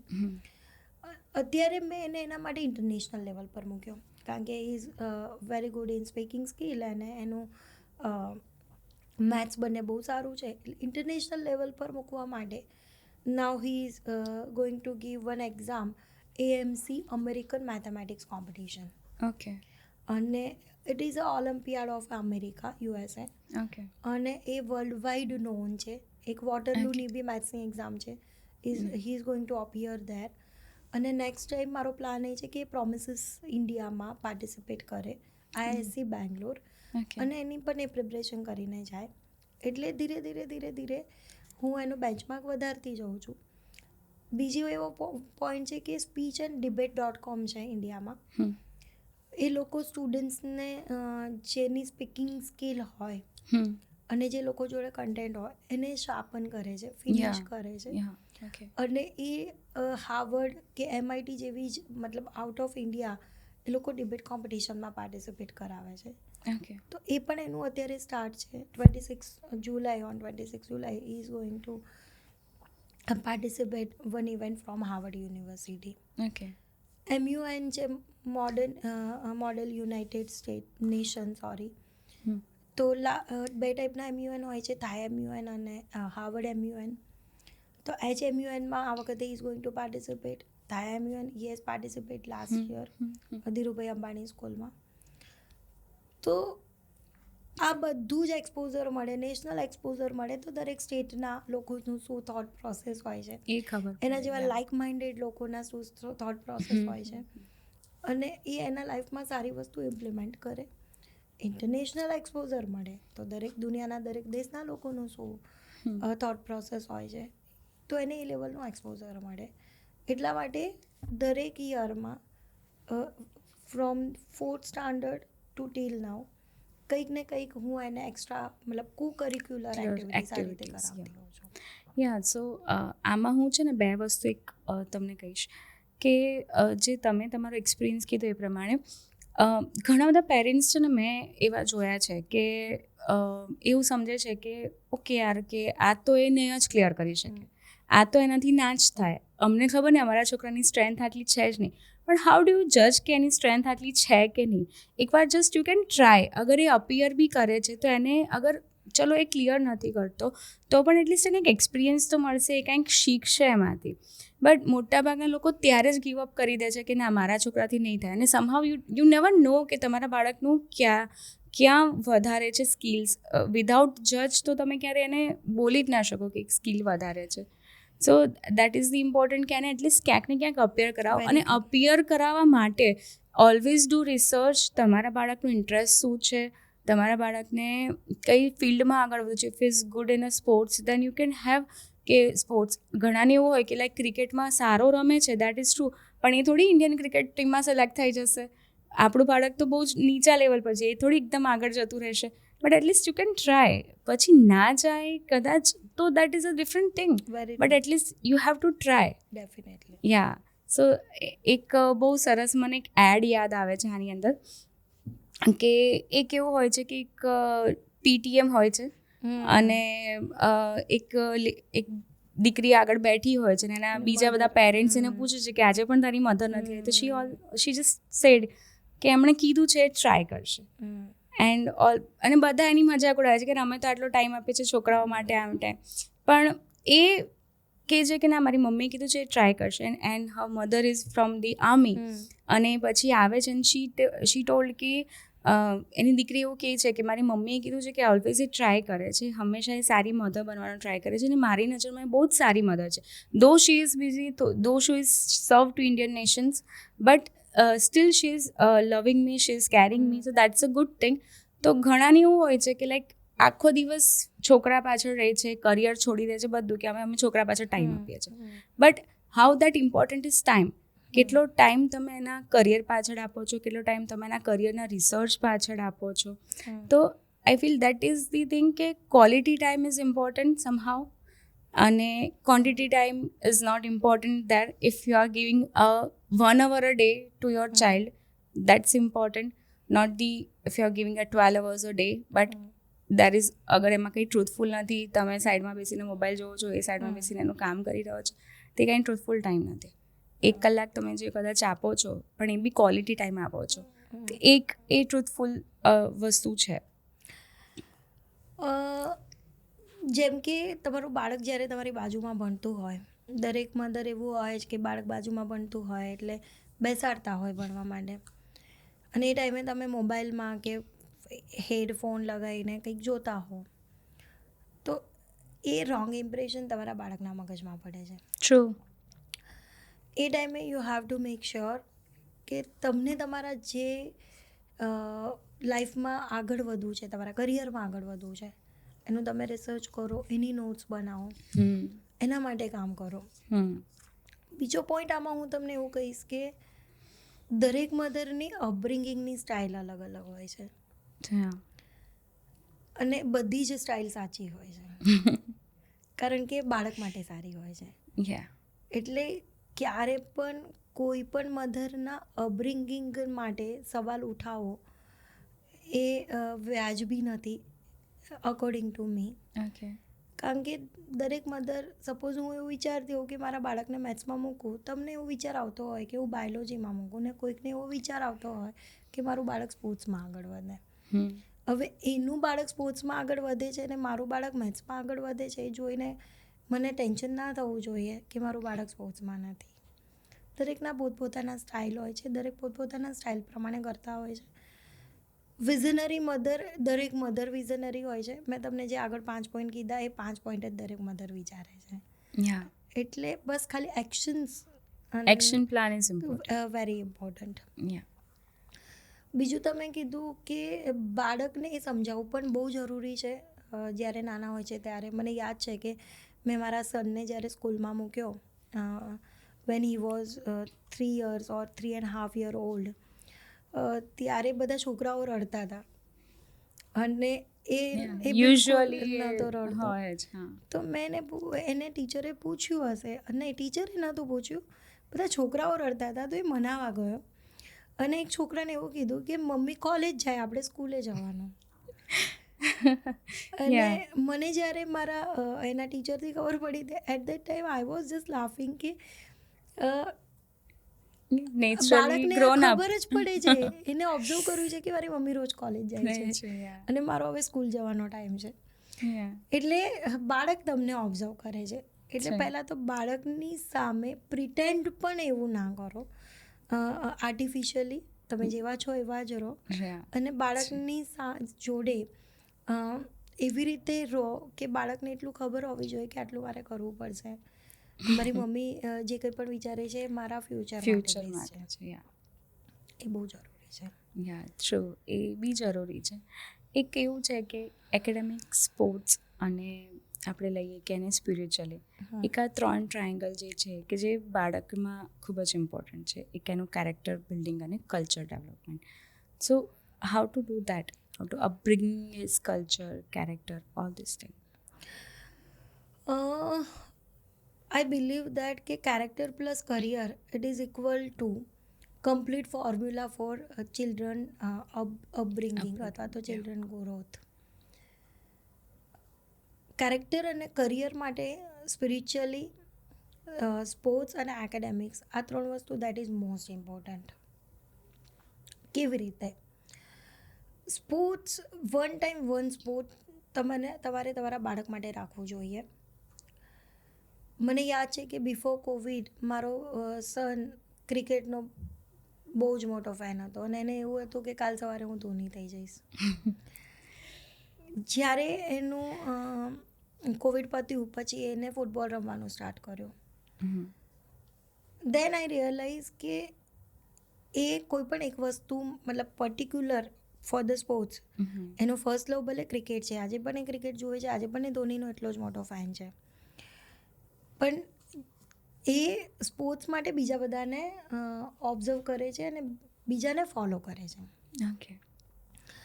એટલે મેં સ્પોર્ટ્સની કરિયર ત્યારે જ છોડી દીધી એના માટે વિચારવાની કે જ્યારે એને એક સ્પોર્ટમાંથી બીજા સ્પોર્ટમાં એ ગયો. એ ટાઈમે મેં એવું વિચાર્યું કે એક ટાઈમે એક સ્પોર્ટ હોવું જોઈએ. કેમ? સ્પોર્ટ્સના કારણે ફોકસ વધે છે, સ્પોર્ટ્સના કારણે એ ટીમ બિલ્ડિંગ શીખે છે, ટીમમાં કેવી રીતે કામ કરવું, અને સ્પોર્ટ્સ પણ એવું હોવું જોઈએ કે જે ટીમમાં થતું હોય, અને સ્પોર્ટ્સના કારણે એ ફિટ પણ રહે છે, હેલ્ધી પણ રહે છે. એકેડેમિક્સ, હું પર્સનલી એવું માનું છું, ઘણા એવું કહેતા હોય છે કે ભલે ભણે નહીં પણ ક્યાંય બી જાય તો પાછો ના પડવો જોઈએ. એ તો હોવું જ જોઈએ, બટ એકેડેમિક્સના કારણે જે લોજિક્સ તમારામાં ડેવલપ થાય છે, એકેડેમિક્સના કારણે તમે જે જુગાડ શીખો છો. સ્કૂલ એક એવી જગ્યા છે કે જ્યાં તમે દુનિયાના ખાલી 1 2 3 4 5 6 7 નહીં, બીજા બધા ઘણા પણ સબ્જેક્ટ શીખતા હો છો. Academics is compulsory. Academically strong હોવું જ જોઈએ.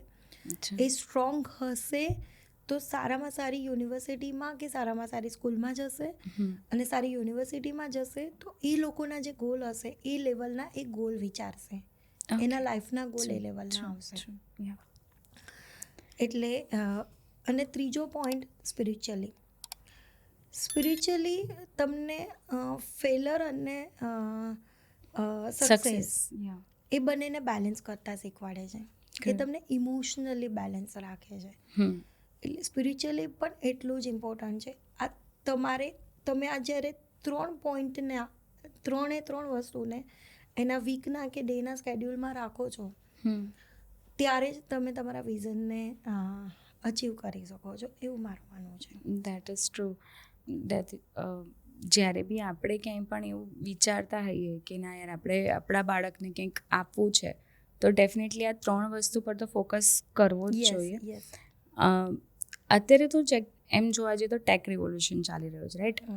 AI is there and now એવું નથી કે તમારે કંઈ પણ અગર તમારા બાળક માટે કંઈ પણ કરવું છે તો તમે કંઈ પણ તમે ઓનલાઈન સર્ચ કરીને બી લઈ શકો છો, રાઈટ?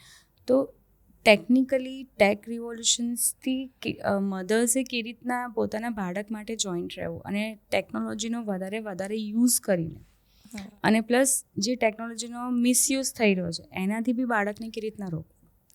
જુઓ, અત્યારે છે ને બાળકને સ્કૂલમાં એવું બધું શીખવાડવાનું ચાલુ થઈ ગયું છે, ગુડ ટચ, બેડ ટચ ને આ બીજા ઘણી બધી વસ્તુઓ જે એમના લાઈફમાં બેઝિક રિક્વાયરમેન્ટ છે. મારા પ્રમાણે ડિજિટલી ડિસિપ્લિન પણ બાળકને શીખવાડવું જોઈએ, જરૂરી છે. કારણ કે બાળકને હાથમાં તમે મોબાઈલ, લેપટોપ ને આઈપેડ આપી દો છો એટલે એના હાથમાં તમે આખી દુનિયા આપી દો છો. અને દુનિયામાં ઘણી બધી વસ્તુ સારી પણ થાય છે અને ખરાબ પણ થાય છે. હવે એને કેવી રીતે લે છે એ તમને ને મને નથી ખબર.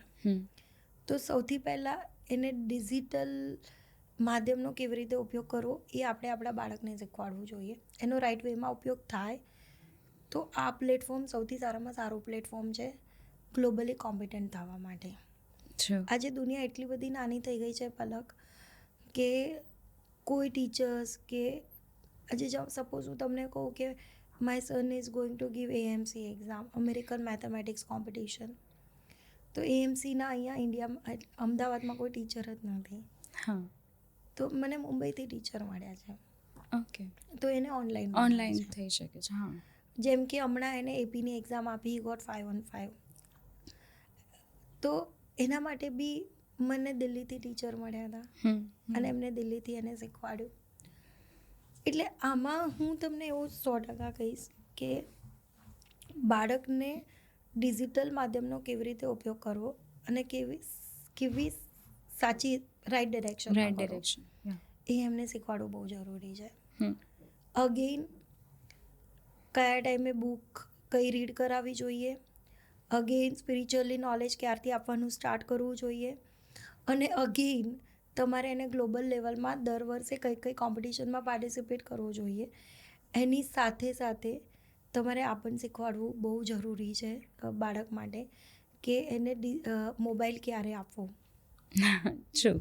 એને મોબાઈલ ક્યારે આપવો, કેટલા વર્ષ પછી મોબાઈલ આપવો. હું તો આજે એવું પણ વિચારું છું કે ક્યાંક ને ક્યાંક એવું થવું જોઈએ કે 18 યર્સ સુધી જો બાળકને વ્હીકલ આપવામાં નથી આવતું, મોબાઈલ આપવામાં ના આવે. એટલે ધીસ ઇઝ માય થોટ. સમજો તો હું મારા બાળકને મોબાઈલ મેં નથી આપ્યો. He is in 10th standard. એનું જે કંઈ બી હોય એ બધું જ મારા મોબાઈલ પર આવે છે. ભલે હી is taking so many online lectures છતાં પણ. તો ધીસ ઇઝ ધ થિંગ. મેં મારા રીતે એક સિસ્ટમ એસ્ટાબ્લિશ કરી છે. બાળકને જ્યારે તમે ડિજિટલી એ ફ્રી હોય અને જ્યારે લેપટોપને આઈપેડ જોતો હોય ત્યારે તમારી વોચ રાખવી બહુ જરૂરી છે. એ વોચ નહીં હોય એટલે આમાં એવું છે કે આજના બાળકો માટે, મારું પણ બાળક આવી ગયું, નજર હટી દુર્ઘટના ઘટી. અને ટીનેજર્સમાં આવ્યા પછી એટલું નથી ખબર હોતી કે એમના માટે સાચું શું છે ને કે ખોટું શું એ છે. જ એવી છે, તમે દરેક Actually. વસ્તુ માટે બહુ જ તમને એવું છે કે ક્યુરોસિટીઝ છે. એકચ્યુઅલી યા એકચ્યુઅલી એટલે અને જોડે હું આમાં એવું પણ કહીશ કે મારા હસબન્ડનો સપોર્ટ બહુ જ મને મળ્યો છે. મારા હસબન્ડ એને વીકમાં 1 દિવસ બહાર લઈ જાય છે. એ બંને જણા કોફી પીવા માટે જાય છે. એ મારા હસબન્ડથી સખત ફ્રેન્ડલી પણ છે. અને મારા હસબન્ડ આ ઇમોશનલી જે ટેક કેર કરવાનું હોય, he is taking care very well. એ બહુ સારી રીતે એનું ટેક કેર કરે છે અને સારી રીતે એને રાઈટ ડિરેક્શનમાં લઈ જાય છે. કારણ કે જનરલી એવું મેં સાંભળ્યું છે, આઈ ડોન્ટ નો, કે સન હોય એ ફાધર સાથે Father ફ્રેન્ડલી સાથે હોય attractive. અને ડોટર હોય એ મધર સાથે Mother ફ્રેન્ડલી હોય. તો આમાં એમની ભૂમિકા બહુ જ સારી છે. હમ. અમે લોકોએ અમારા લાઈફમાં જે 4-5 વિઝન છે એને અમે ડિવાઈડ કરી દીધા છે. આ કામ તમારું છે ને આ કામ મારું છે. અને એ બ્યુટિફુલી અને બહુ સારી રીતે એને ટેક કેર કરે પણ છે. બીજું તમે કીધું કે હું વર્કિંગ છું, તો વર્કિંગમાં ઘણીવાર એવું આવે કે મારે આઉટ ઓફ ઇન્ડિયા કે આઉટ ઓફ સ્ટેશન જવાનો Yeah. ટાઈમ આવે, તો અમે બંને બહુ જ મેક શ્યોર કરીએ છીએ કે એક પેરેન્ટ ઘરે હોય. ઓકે. અને હું 5 વાગે જો ઘરે આવતી હોઉં તો જ્યારે હું અમદાવાદમાં ના હોઉં ત્યારે એમને 5 વાગે ઘરે આવવું જ પડે. અને he has to take care of all his Activities schedule and and yeah. Things and all the things. તો એ બહુ સારી રીતે અમે બંને જણા મેનેજ કરી રહ્યા છીએ. Yes, so I was just coming to that કે સર પણ બિઝી બહુ હોય છે, તમે પણ એટલા બિઝી હોવ છો. સો and that busy schedule you have planned your day કે જે ટાઈમે તમે તમારા બાળક સાથે કનેક્શન, એક બોન્ડ બનાવી શકો છો. જુઓ, દરેક પેરેન્ટ્સ, ઇવન આપણા બી પેરેન્ટ્સ એવું કહેતા હતા, આપણે પણ અત્યારે એવું કહીએ છીએ કે આપણે જે કંઈ કરીએ છીએ કોના માટે? બાળકો માટે. ઠીક છે, જો હું બાળક માટે કરતી હોઉં અને મારા લાઈફમાં મારા બાળક માટે જો ટાઈમ ના હોય, ક્વોલિટી ટાઈમ, તો આ બધું કરવાનો મતલબ શું છે? કાંઈ નહીં. એટલે આ બંને આ જે પોઈન્ટ છે કે અમે જે કંઈ બી કરીએ છીએ અમે અમારા બાળક માટે કરીએ છીએ. એ અમે અમારા બહુ જ અંદર સુધી ઉતારી દીધેલું છે. અને એવું કોઈ દુનિયામાં નથી હોતું કે તમે તમારા બાળકને સમય ના આપી શકો અને તમે તમારા બાળકની ટેક કેર ના કરી શકો. યા. એટલે આ તો એક, હું તમને કહું ને કે મધરહૂડ, ફાધરહૂડ, આ બધી વસ્તુ છે ને એ એટલી, તમે ગમે તેટલા થાક્યા હશો, તમે તમારા બાળકને મળશો ને બાળક હસતું હશે ને તો તમે બધો તમારો થાક દૂર થઈ જશે. તમારા લાઈફમાં ગમે તેટલા ટેન્શન હશે, ઘરે જશે ને તમારું બાળક ખુશ હશે ને તો તમારું એ ટેન્શન બી દૂર થઈ જશે. તો તમે તમારા બાળક માટે જીવો છો. તમે તમારા બાળક માટે તમે તમારું એક્ઝિસ્ટન્સ છે. બાળકને દેખીને તમને એમ એ દુઃખી હોય તો તમે દુઃખી થાવ છો, એ ખુશ હોય તો તમે ખુશ થાવ છો. તો એનાથી વધારે બીજું હોઈ શું શકે? હું દરેકને એટલું તો પ્રે કરીશ જ કે તમે ગમે તેટલો ટાઈમ આપો છો પણ quality time it is very required.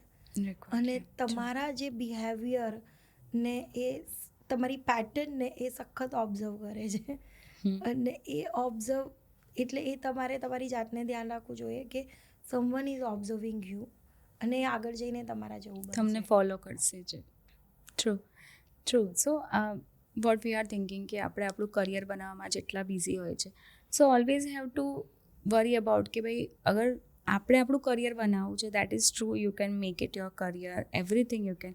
But જે એના માટે તમે કરિયર બનાવો છો, જેના માટે ભેગું કરી રહ્યા છો, એનું અપબ્રિંગિંગ પણ બહુ જ જરૂરી છે. અને એટલા માટે થઈને એની જોડેનો ક્વોલિટી ટાઈમ પ્લસ એનું કરિયર માટેની પ્રિપેરેશન એ પણ આપણે જ કરવી પડશે as a mother father. That is our responsibility. And અગર જો કોઈએ સપના જોવે છે, કોઈ એક વિઝન જોવે છે, તો એણે તો વિઝન જોયું, એ તો હજી નાનું છે, એને એ વિઝન પર કેવી રીતના જવું, આગળ કેવી રીતના સ્ટેપ્સ લેવા એને નથી ખબર. તો એ વિઝન ફૂલફિલ કરવા માટેની આપણું એક વિઝનરી મધરનું જ કામ છે કે જે એના વિઝનને ફૂલફિલ કરી શકે.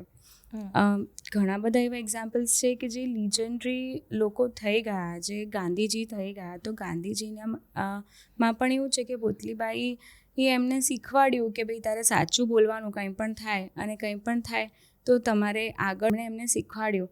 ત્યારે એમના વિઝનથી એ સારા લીડર બની શક્યા. Very true. અને આજે ઇન્ડિયામાં અગર જોઈએ તો ઇન્ડિયાને એમણે જ એમના વિઝનથી પ્રેરિત કર્યા અને આજે ઇન્ડિયા એક ઇન્ડિપેન્ડન્ટ કન્ટ્રી બની શક્યું. સો ડેફિનેટલી દરેક એક વિઝનરી પર્સન હોય એની પાછળ તો એની મધર જ છે, રાઈટ. એના પેરેન્ટ્સ જ છે જેના વિઝન કમ્પ્લીટ કરવામાં એની મદદ કરે છે. Very true. So what is your next goal તમે તમારા બાળક પ્રત્યેને પ્લસ તમારી લાઈફમાં? તમે તમારા લાઈફમાં જે કંઈ બી કરો છો, અમુક ટાઈમ પછી તમને એવું લાગે કે આ મારે સોસાયટીને આપવું જોઈએ. પર્ટિક્યુલરલી હું મારી વાત કરું તો મેં કોઈ એવું કંઈ બહુ મોટી વસ્તુ તો કરી નથી. મેં જે કંઈ બી કર્યું છે મારા પોતાના સ્વાર્થ માટે કર્યું છે. મારો સ્વાર્થ મારા બાળકમાં છે. તો જે કોઈ પણ રિસર્ચ મેં કર્યું છે બાળકના અપબ્રિંગિંગ માટે, બાળકના એકેડેમિક્સ માટે, એના 360 ડિગ્રી ડેવલપમેન્ટ માટે, એના લગતી મારે સ્કૂલ બનાવી છે કે બાળકને કયા યર પર એને શું પરફોર્મ કરવું જોઈએ. ગ્રેટ. અને એ સ્કૂલ હું એવી બનાવવા માંગુ છું કે જ્યાં મધર પણ શીખે અને મધર શીખવાડે પણ ખરી. કારણ કે વી ઓલ આર લર્નિંગ. આપણે લાઈફના લાસ્ટ બ્રીથ સુધી લર્ન કરતા રહીશું. તો એ મધરથી આપણને પણ કંઈક શીખવા મળશે. એટલે આવી એક સ્કૂલ બનાવી એ મારો વિઝન છે. ગ્રેટ. તમે બહુ બધા યુથને મળો છો, આજે તમારી ખુદની યુનિવર્સિટીઝ છે તો બહુ બધા તમે યુથને મળતા રહેતા હો છો. તો કોઈ યુથનો એવો કોઈ ક્વેશ્ચન્સ કે કોઈ એવું કોઈ તમે યુથમાં ઓબ્ઝર્વ કર્યું હોય? અમે લોકો યુથની વચ્ચે જ રહીએ છીએ. યુથમાં ઓબ્ઝર્વ એક જ વસ્તુ કરી છે કે જે સૌથી ડેન્જરસ છે, બીજું બધું પોસિબલ છે. ડન. કન્ટિન્યુ. બીજું બધું જ પોસિબલ છે લાઈફમાં, પણ સૌથી વધારે ડેન્જરસ છે યુથ આર યુઝિંગ પ્લેટફોર્મ છે. That is very dangerous for their future. જ્યારે when we were studying at that time આપણને એવું લાગતું હતું કે આપણને જે હીરો હિરોઈન મતલબ જે જોઈએ છે એ કાં તો મૂવીઝમાં છે, વધારે સિરિયલમાં છે. અત્યારે રીલમાં આવીને અને સોશિયલ મીડિયા ઇન્ફ્લુએન્સર બનીને દરેક વ્યક્તિ પોતાની જાતને હીરો હિરોઈન માને છે. અને આ એટલું બધું ખતરનાક છે. હા, તમે આને તમારી કરિયર બનાવો અને સક્સેસ જાઓ તો દેટ ઇઝ ગુડ. જો તમારી સ્ટ્રેન્થ હોય તો તમારે જવું બી જોઈએ. પણ જો ખાલી મજાક મસ્તી માટે આ કરી રહ્યા છો તો પ્લીઝ સ્ટોપ ધીસ. કારણ કે લાઈફમાં કરવા માટે ઘણી બધી વસ્તુ છે. એનું ખાલી હું એક એક્ઝામ્પલ આપીશ જે I always use to give my students. 2002ની જ વાત કરું. 2002માં કે 3માં આપણી જોડે નોકિયાનો ફોન હતો. કોઈ સ્માર્ટફોન નહોતો. આપણે 1100 કરીને આવતું હતું જે આપણે ખાલી મેસેજ કરી શકીએ અને કોલ કરી શકીએ. અને મને યાદ છે કે મેં જ્યારે સૌથી પહેલો ફોન લીધો હતો ત્યારે ઇન્કમિંગના બી પૈસા લાગતા હતા. હવે એ ટાઈમને અત્યારમાં લગભગ 20-22 વર્ષ થયા. હર 10 વર્ષે ટ્રેન્ડ બદલાય છે. 10 વર્ષ મતલબ આજના જમાનામાં એક યુગ છે. આજે તમારી જોડે કેવો ફોન છે તમે ખાલી કમ્પેર કરો તો કેટલું બધું અપડેશન આવે. હું વાત કરીશ ફાઇનાન્શિયલ ટર્મમાં. 2005-06માં આઈ થિંક 7,000-8,000 ગોલ્ડનો પ્રાઇસ હતો. અત્યારે ગોલ્ડનો પ્રાઇસ 90,000-1 lakh. તો આ જનરેશનને આ સમજાવવું બહુ જરૂરી છે. ભારત દેશ એ યુવાનો દેશ છે. યુથ આટલું બધું બીજા કોઈ દેશમાં છે નહીં. અને આ યુથનું યુટિલાઇઝેશન પ્રોપર ડિરેક્શનમાં થશે તો 2047માં ભારત દેશને વિશ્વગુરુ બનતા કોઈ નહીં રોકી શકે. True. Completely agree with you. This is only my observation. True. તમે સોશિયલી બી બહુ એક્ટિવ છો, રાઈટ? સોશિયલી ઘણી બધી સંસ્થાઓમાં તમારી સેવા આપો છો. જે સોશિયલી સંસ્થાઓ છે એના માધ્યમથી તમને ક્યારે તમારા બાળકમાં કે તમને તમારા વિઝન માટે કોઈ હેલ્પ મળી છે? હું ઓલવેઝ એવું વિચારું છું કે તમારું આજુબાજુનું એન્વાયરમેન્ટ, તમારા ફ્રેન્ડ્સ અને તમારા ઘરે આવતા લોકો એ પોઝિટિવ વાઇબ્સ આપતા હોવા જોઈએ. ટ્રુ. એ તમને એક એવું વિઝન આપતા હોવા જોઈએ કે જેના વિશે તમે વિચાર્યું જ ના હોય. સંઘના ઘણા બધા પ્રચારક મારા ઘરે આવે છે, અમારા ઘરે રહે છે, અને હું ઓલવેઝ એવું વિચારું છું કે મારું બાળક એ લોકો જોડે બેસે. એમના જે પોઝિટિવ થિંકિંગ, એમનું જે આઉટ ઓફ બોક્સ થોટ્સ એ મારા બાળકને આગળ લઈ જવા માટે બહુ મદદ કરે છે. એક એક્ઝામ્પલ આપું કે લગભગ 5th કે 6th સ્ટાન્ડર્ડમાં જ્યારે મારો સન હતો ત્યારે એક પ્રચારક મારા ઘરે આવ્યા હતા અને એમને પૂછ્યું કે તારું બેટા શું ગોલ છે, વોટ યુ વોન્ટેડ ટુ બી. હવે 4th 5th સ્ટાન્ડર્ડનો છોકરો હોય એને શું તો ખબર હોય? એને એવું કીધું કે I want to become a prime minister of India. Steel a big goal. હા, એટલે આપણને એવું લાગે કે કેટલો મોટો ગોલ છે. યા. તમને કીધું બસ આટલું જ? યા. પ્રાઇમ મિનિસ્ટર ઓફ ઇન્ડિયા બને એ તો સારી જ વસ્તુ છે, પણ જોડે જોડે તું એવું વ્યક્તિત્વ બનાવ કે આજથી 5000 વર્ષ પછી પણ લોકો તને યાદ કરે, તું હિસ્ટ્રી બનાવીને જાય. ઓહો. જેમ કે સ્વામી વિવેકાનંદજી છે. તો આ બધા થોટ એ લોકો તરફથી જ આવે અને આ બધા થોટ પ્રોસેસ એ જ આપે કે જેને આ દેશ માટે એમનું જીવન સમર્પિત કરી દીધું છે. એટલે એક આ પોઈન્ટ હું એમની જોડેથી શીખી છું અને મારો સન પણ શીખે છે. બીજી વાત આવે ગ્રેટિટ્યૂડની. સ્પેશિયલ ઓલિમ્પિક્સમાં હું હમણાંથી જતી થઈ છું. ફર્સ્ટ ટાઈમ જ્યારે સ્પેશિયલ ઓલિમ્પિક્સમાં ગઈ ત્યારે મેં જે સ્પેશિયલ ઓલિમ્પિક્સના કિડ્સને જોયા, મતલબ જે મેન્ટલી ડિસેબલ છે. સ્પેશિયલ ઓલિમ્પિક્સ શું છે એ હું તમને જરા સમજાવું આ માધ્યમથી. Special Olympics mentally disable children માટે કામ કરે છે અને સ્પેશિયલ ઓલિમ્પિક્સનું કામ ઓબ્જેક્ટિવ એમની ઇન્ક્લુઝિવિટી લાવવાનું છે સમાજમાં. સ્પોર્ટ્સમાં એમની સ્ટ્રેન્થ વધારે, એટલે સ્પોર્ટ્સમાં એ આગળ જાય, અને એકેડેમિક્સમાં અને હેલ્થ, આ 4 સેક્ટર પર એ લોકો કામ કરે છે.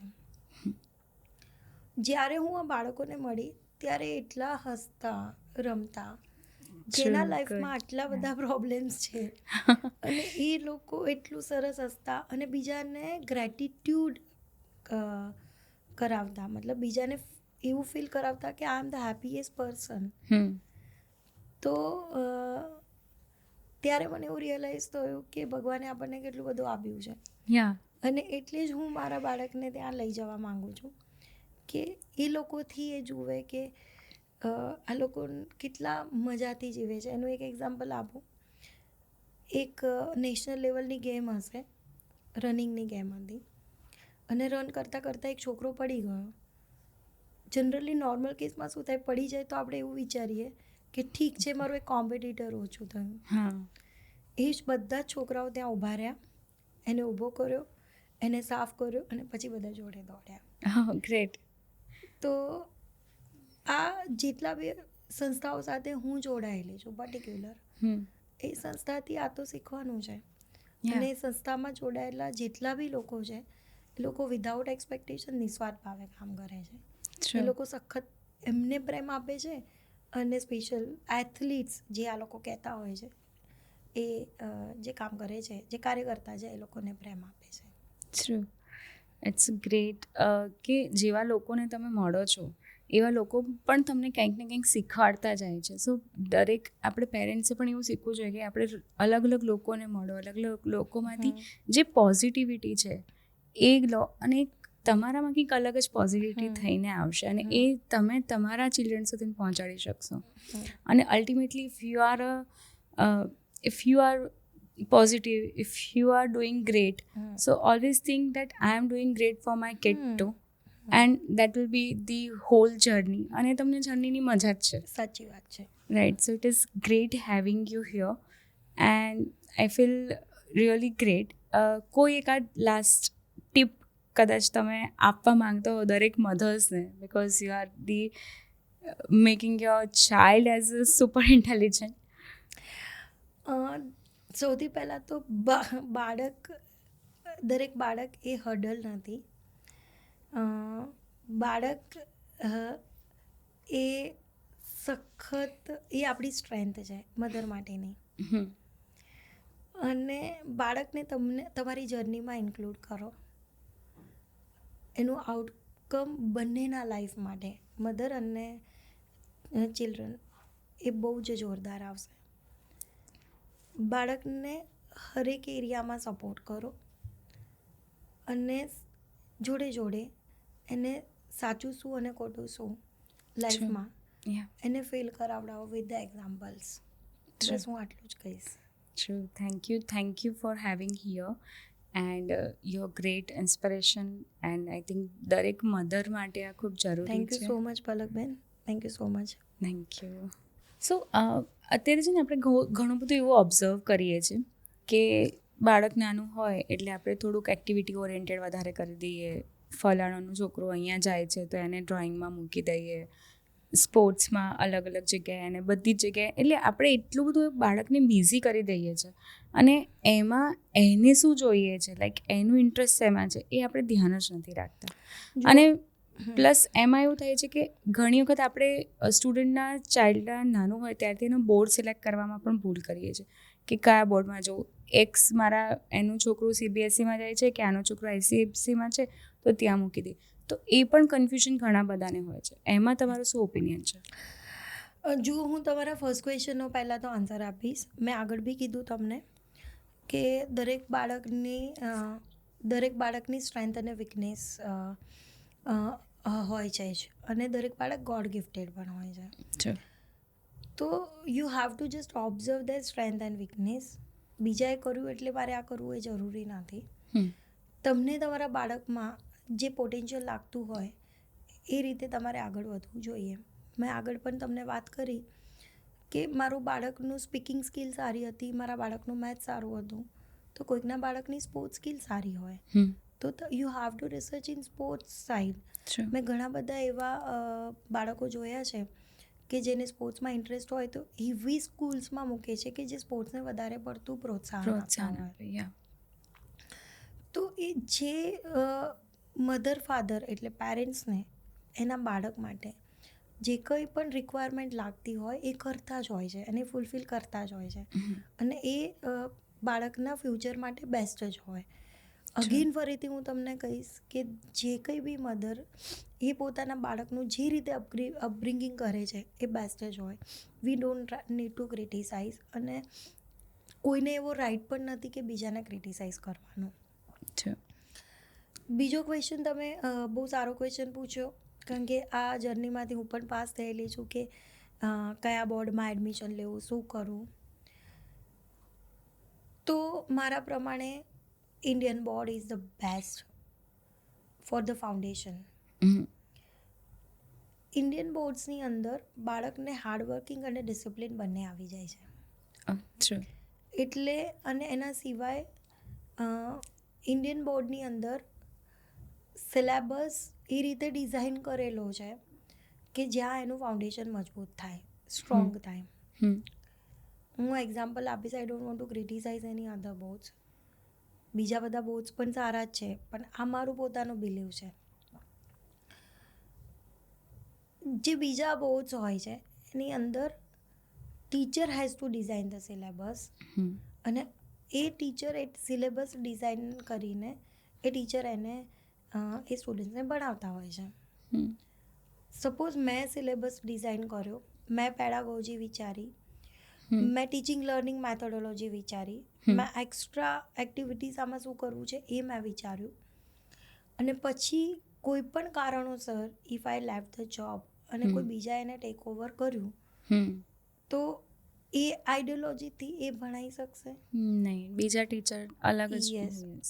આપણા ઇન્ડિયનના જે સ્કૂલના ટીચર્સ છે till 7th 8th standard A લોકોને ત્યાં સુધી ટ્રેન કરવામાં આવ્યા છે. Syllabus is define, teaching learning methodologies is define, evaluation pattern is define.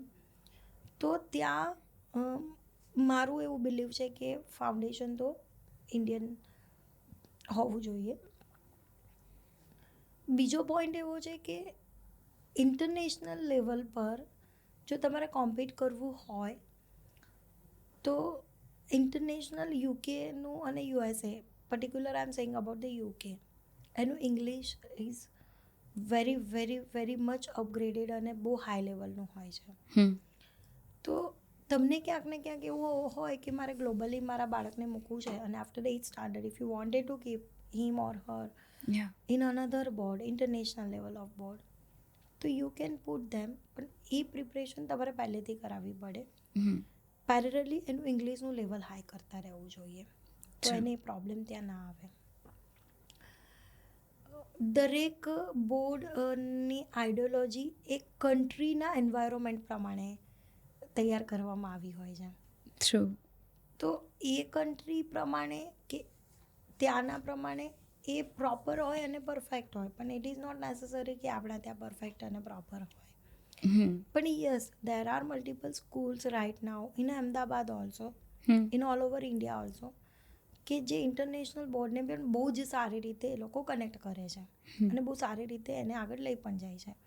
અને ટીચર્સને, કારણ કે ત્યાંની જે ટ્રેનિંગ, ટીચર્સની ટ્રેનિંગને જે કંઈ બી હોય છે બહુ પ્રોપર લેવલે હોય છે.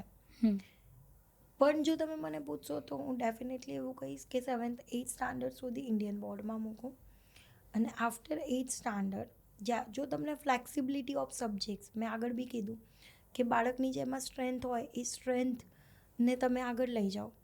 ઇન્ડિયન બોર્ડ્સમાં સબ્જેક્ટની ફ્લેક્સિબિલિટી એટલી બધી નથી હોતી જે સબ્જેક્ટની ફ્લેક્સિબિલિટી ઇન્ટરનેશનલ બોર્ડ્સમાં હોય છે. તો it is up to us. ગાડરિયો પ્રવાહ ના હોવો જોઈએ. તમે જે કંઈ પણ બોર્ડ વિચારો એ ક્રિટિકલ થિંકિંગ તમારું વધારે, પ્રોજેક્ટ અને પ્રેક્ટિકલ બેઝડ લર્નિંગ તમને આપે અને તમે એમાં સૌથી સારામાં સારું કરી શકો એ તમારો ગોલ હોવો જોઈએ. પછી દરેકના ફેમિલીનું એન્વાયરમેન્ટ, કારણ કે ઘણાના ફેમિલીમાં એવું હોય, સપોઝ કોઈ ડૉક્ટર બન્યા હોય અને ગુજરાતી મીડિયમથી ગુજરાત બોર્ડથી બન્યા હોય અને એની ફિલોસોફી એવી હોય કે મારે મારા બાળકને ગુજરાત બોર્ડમાં અને ગુજરાતી મીડિયમમાં મૂકવો છે, હું ડૉક્ટર બન્યો તો મારું બાળક કેમ ના બને? એ બને જ, કારણ કે એ આઈડિયોલોજી એ ફેમિલીની છે. અને એ ફરીથી કહું છું, પેરેન્ટ્સ એ વિચારે છે બાળકના ફ્યુચર માટે બેસ્ટ જ હોય છે. એટલે મેં રિસર્ચ કર્યું અને મેં ના કર્યું, હું ઘણી બધી મધર્સ મારા અરાઉન્ડમાં જોતી હોઉં છું, એ મારાથી વધારે રિસર્ચ કરે છે. પણ હું એટલું રિસર્ચ કરું છું જે મારા બાળક માટે ઉપયોગી છે. એ લોકો એટલું રિસર્ચ કરે છે કે જે એના બાળક માટે ઉપયોગી છે. એટલે જે કંઈ પણ થાય છે એ બાળકના સપોર્ટ માટે થાય છે, એવું હું તમને કહું છું. લાસ્ટ પોઈન્ટ હું તમને આમાં એવું કહીશ કે બાળકને પ્રોફેશનલ બનાવો નહીં, પણ લીડર બનાવતા શીખવાડો. કારણ કે આઈ વોન્ટ કે my son will become a leader, not a professional. હું એને એવી રીતે રેઝ કરું. એટલે આ મારી આઈડિયોલોજી છે. મારા ઘરનું એટમોસ્ફિયર એવું છે, મારા ઘરનું એટમોસ્ફિયર બનાવ્યું છે એ રીતે અમે લોકોએ. તો આ રીતે અમે લોકો કામ કરીએ છીએ. True, because there is a difference between professional person as a boss and leader. So હંમેશા એવું વિચારવું જોઈએ કે અગર એ જ્યાં પણ છે, લાઈક અગર એનો બિઝનેસ બી કરી રહ્યો છે તો એ બોસ ન બનતા અગર લીડર બનશે તો એમાં ખરેખર બહુ સારી સક્સેસ કરી શકશે અને પોતાની ટીમને જોડે લઈને ચાલી શકશે. મેં તમને હમણાં જ કીધું કે જ્યારે બાળકને તમે નેશનલ ઇન્ટરનેશનલ એક્સપોઝર આપો ત્યારે બાળક કંઈક ને કંઈક શીખીને આવે છે. હમણાં મારો સન સ્કૂલ ઓફ અલ્ટિમેટ લીડરશિપના કોન્ક્લેવમાં ગયો હતો અને he has ask one question to one leader અને he has given a good answer કે લીડરની ડેફિનેશન જ એવી છે કે આગળ જતાં તમારી ટીમ પાછળ ના રહી જાય. તો એ બોસની ડેફિનેશનમાં આવતી જ નથી, એ લીડરની ડેફિનેશનમાં આવે છે. છે. અને દરેક વ્યક્તિ એવું ઈચ્છે છે કે બાળક લીડર બને, અને હું પણ એવું જ ઈચ્છું છું કે મારું બાળક લીડર બને. તો તમે જોયું, આજનો આ પોડકાસ્ટ મારા માટે તો એઝ અ મધર બહુ જ ઇન્સ્પાયરિંગ હતો. મને ઘણી બધી એવી ઇન્સાઇટ્સ મળી જે એઝ અ મધર મારા બાળકમાં ઇમ્પ્લિમેન્ટ કરવાની ખૂબ જ જરૂર લાગી. તમને એપિસોડ કેવો લાગ્યો પ્લીઝ મને કમેન્ટ કરીને બતાવજો. અને આ એપિસોડ રિલેટેડ તમને કોઈ ક્વેશ્ચન્સ બી હોય તો પણ મને કમેન્ટમાં લખજો. અને પ્લીઝ સબસ્ક્રાઈબ અવર ચેનલ જેથી તમે આવા સારા ટોપિક મિસ ના કરો.